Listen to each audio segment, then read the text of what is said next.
नमस्कार, जय श्री कृष्णा, राधे राधे। आप सभी का ब्रज दर्शन ब्लॉग में स्वागत करती हूँ। आज हम बात करेंगे गुप्त नवरात्रि में महाविद्या का दूसरा रूप माता तारा के रूप के बारे में, जो नवरात्रि के दौरान पूजी जाती हैं। तारा माँ का महाविद्या का ही रूप माना गया है और उनकी पूजा से व्यक्ति को हर प्रकार के संकटों से मुक्ति मिलती है। आइए हम सब माता तारा की रहस्यमयी कथाएं सुनते हैं, जो कि 2 कथाएं हैं। मैं 2 कथा आपको इस वीडियो में सुनाऊंगी, तो आप वीडियो को अंत तक ज़रूर देखिएगा। और वीडियो पसंद आए तो वीडियो को लाइक करें, चैनल पर नए आए हैं तो चैनल को सब्सक्राइब करें और कमेंट में जय माता दी ज़रूर लिखें। गुप्त नवरात्रि के दूसरे दिन 10 महाविद्या की देवी तारा की पूजा आराधना की जाती है।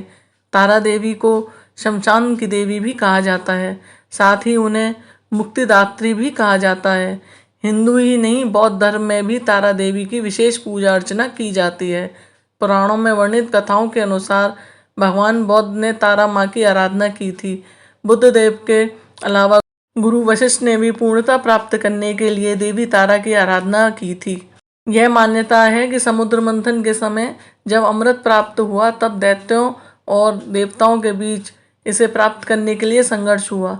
इसी संघर्ष के दौरान जब विष्णु भगवान मोहिनी रूप धारण कर रहे थे, तभी तारा देवी प्रकट हुई। उन्हें आदिशक्ति का स्वरूप माना गया है, जो सृष्टि के लिए प्रत्येक तत्व व्याप्त हैं।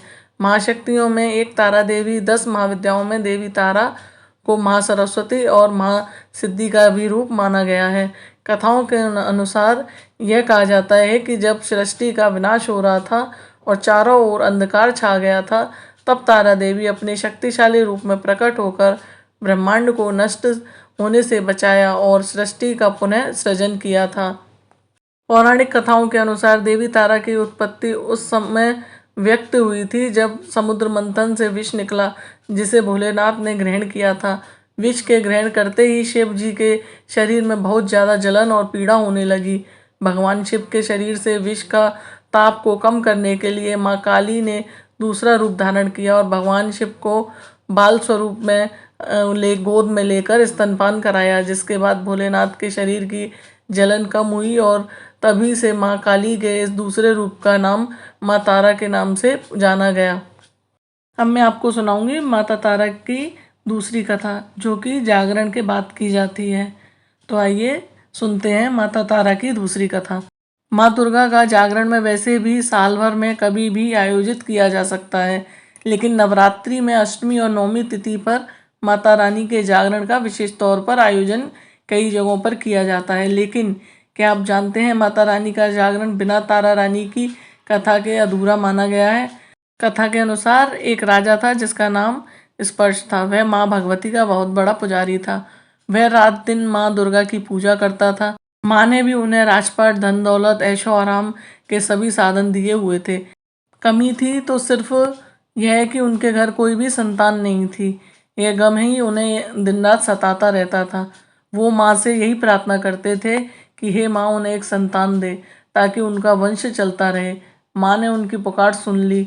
एक दिन माँ ने आकर राजा को स्वप्न में दर्शन दिए और कहा कि वे उसकी तेरी भक्ति से बहुत प्रसन्न हैं। उन्होंने राजा को 2 पुत्रियां प्राप्त होने का वरदान दिया था। कुछ समय के बाद राजा के घर में 2 कन्याओं ने जन्म लिया। राजा ने अपने राज दरबारियों को बुलाया, पंडितों और ज्योतिषियों को बुलाया और बच्चों के जन्म कुंडली तैयार करने का हुक्म दिया। पंडितों और ज्योतिषियों ने उस बच्ची की जन्म कुंडली तैयार की और कहा, हे राजन, यह कन्या तो साक्षात देवी हैं। यह कन्या जहाँ भी कदम रखेंगी वहाँ खुशियाँ ही खुशियाँ होगी। यह कन्या भी भगवती की पुजारिन होगी। उस कन्या का नाम तारा रख गया।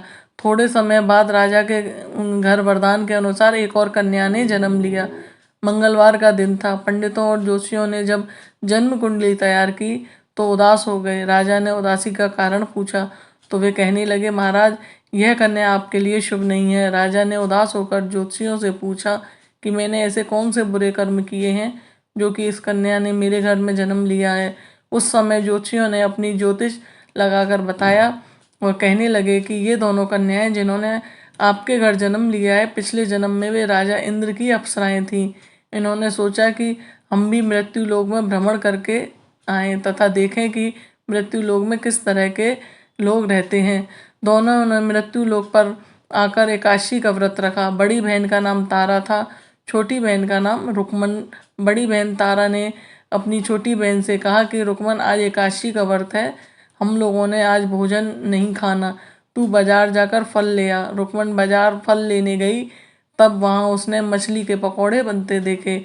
उसने अपने पैसों के तो पकौड़े खा लिए, पर तारा के लिए फल को लेकर वापस आ गई। फल उसने तारा को दे दिए। तारा ने पूछा, तू अपने लिए फल क्यों नहीं लाई? तब रुकमन ने बताया कि उसने तो उन पैसों के मछली के पकौड़े खा लिए। उस वक्त तारा ने उसे शाप दिया, जा नीचनी, तू एकादशी के दिन मांस खाया है, तूने नीचों का कर्म किया है, जा मैं तुझे शाप देती हूँ, तू नीचों की ही जोनी पाए। छिपकली बनकर सारी उम्र मांस ही कीड़े मकोड़े खाती रहे। उसी शहर में एक ऋषि गुरु गोरख अपने शिष्यों के साथ रहते थे। उनके शिष्यों में एक चेला तेज स्वभाव का घमंडी था। एक दिन वो घमंडी शिष्य पानी का कमंडल भरकर खुले स्थान में एकांत में जाकर तपस्या पर बैठ गया।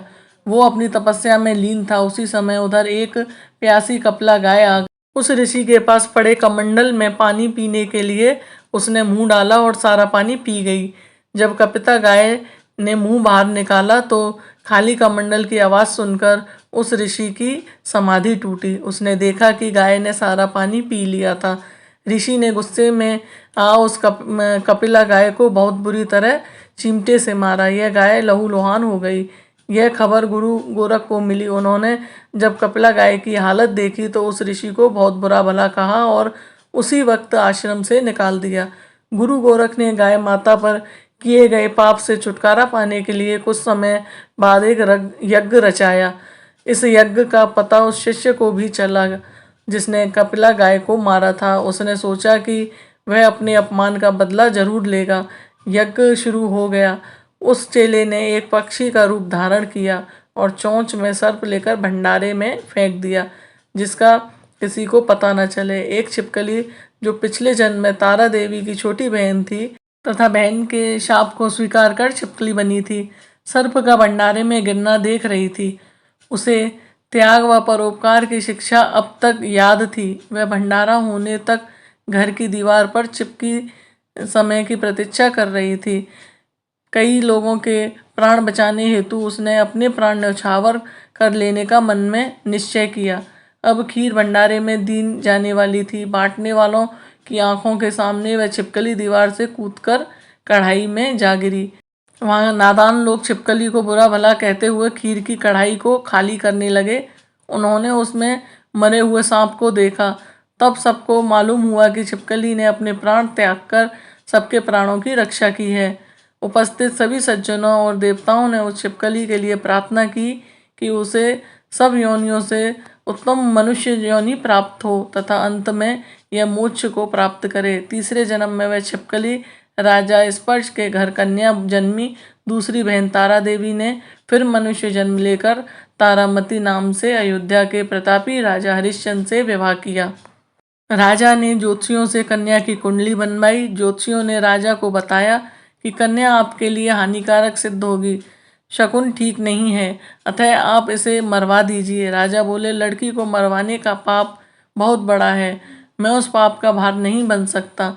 अब ज्योतिषियों ने विचार करके राय दी कि हे राजन, आप एक लड़की के संदूक में ऊपर से सोना चांदी आदि जड़वा दें और फिर उस संदूक के भीतर लड़की को बंद करके नदी में प्रवाहित कर दीजिए। सोने चांदी से जड़ा हुआ संदूक अवश्य ही कोई लालच में देखकर ले लेगा और आपकी कन्या हत्या से भी पाप नहीं लगेगा, आपको किसी प्रकार का पाप नहीं लगेगा।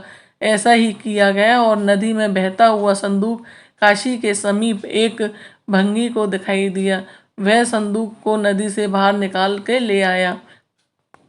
उसने जब संदूक खोला तो सोने चांदी के अतिरिक्त अत्यंत रूपवान कन्या दिखाई दी। उसने कोई संतान नहीं थी। उसने अपनी पत्नी को यह कन्या लाकर दी तो पत्नी की प्रशंसा का कोई ठिकाना ना रहा। उसने अपनी संतान के समान ही बच्ची को छाती से लगा लिया। पति पत्नी दोनों ने प्रेम से कन्या का नाम रुकनो रख दिया। रुक्को बड़ी हुई, उसका विवाह हुआ। रुक्को के साथ महाराज हरिश्चंद्र के घर सफाई आदि का काम करने जाया करती थी। एक दिन वह बीमार पड़ गई। रुक्को महाराज हरिश्चंद्र के घर काम करने के लिए पहुंच गई। महाराज की पत्नी तारामती ने जब रुक्को को देखा तो वह अपने पूर्व जन्म के पुण्य से उसे पहचान गई। तारामती ने रुक्को से कहा, हे बहन, तू मेरे यहाँ निकट आकर बैठ। महारानी की बात सुनकर रुक्को बोली, रानी जी, मैं छोटी जाति की हूँ, भला मैं आपके पास कैसे बैठ सकती हूँ। तब तारामती ने कहा, बहन, पूर्व जन्म में तुम मेरी सगी बहन थी। एकादशी का व्रत खंडित करने के कारण तुम्हें छिपकली की योनि में जाना पड़ा था। सो हो चुका, अब तुम अपने इस जन्म को सुधारने का उपाय करो तथा भगवती वैष्णो माता की सेवा करने में अपना जन्म सफल बनाओ। यह सुनकर रुक्को बड़ी बहन से प्रसन्नता हुई और उसने उपाय पूछा। रानी ने बताया कि वैष्णो माता सब मनोरथों को पूरा करने वाली हैं। जो लोग श्रद्धापूर्वक माता का पूजन व जागरण करते हैं उनकी सभी मनोकामनाएं पूर्ण होती हैं। रुक्को ने प्रसन्न होकर माता की मनौती करते हुए कहा, हे माता, यदि आपकी कृपा से मुझे एक पुत्र हुआ तो मैं आपका पूजन व जागरण कराऊंगी। माता के प्रार्थना को स्वीकार कर लिया। फलस्वरूप 10वें महीने में गर्भ से एक अत्यंत सुंदर बालक ने जन्म लिया, परंतु दुर्भाग्यवश रुक्को ने माता का पूजन जागरण करने का ध्यान ना रहा।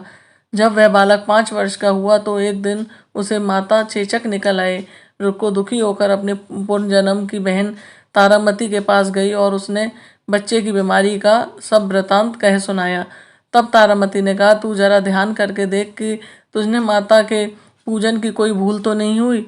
इस पर रुक्को को 6 वर्ष पहले की बात याद आई।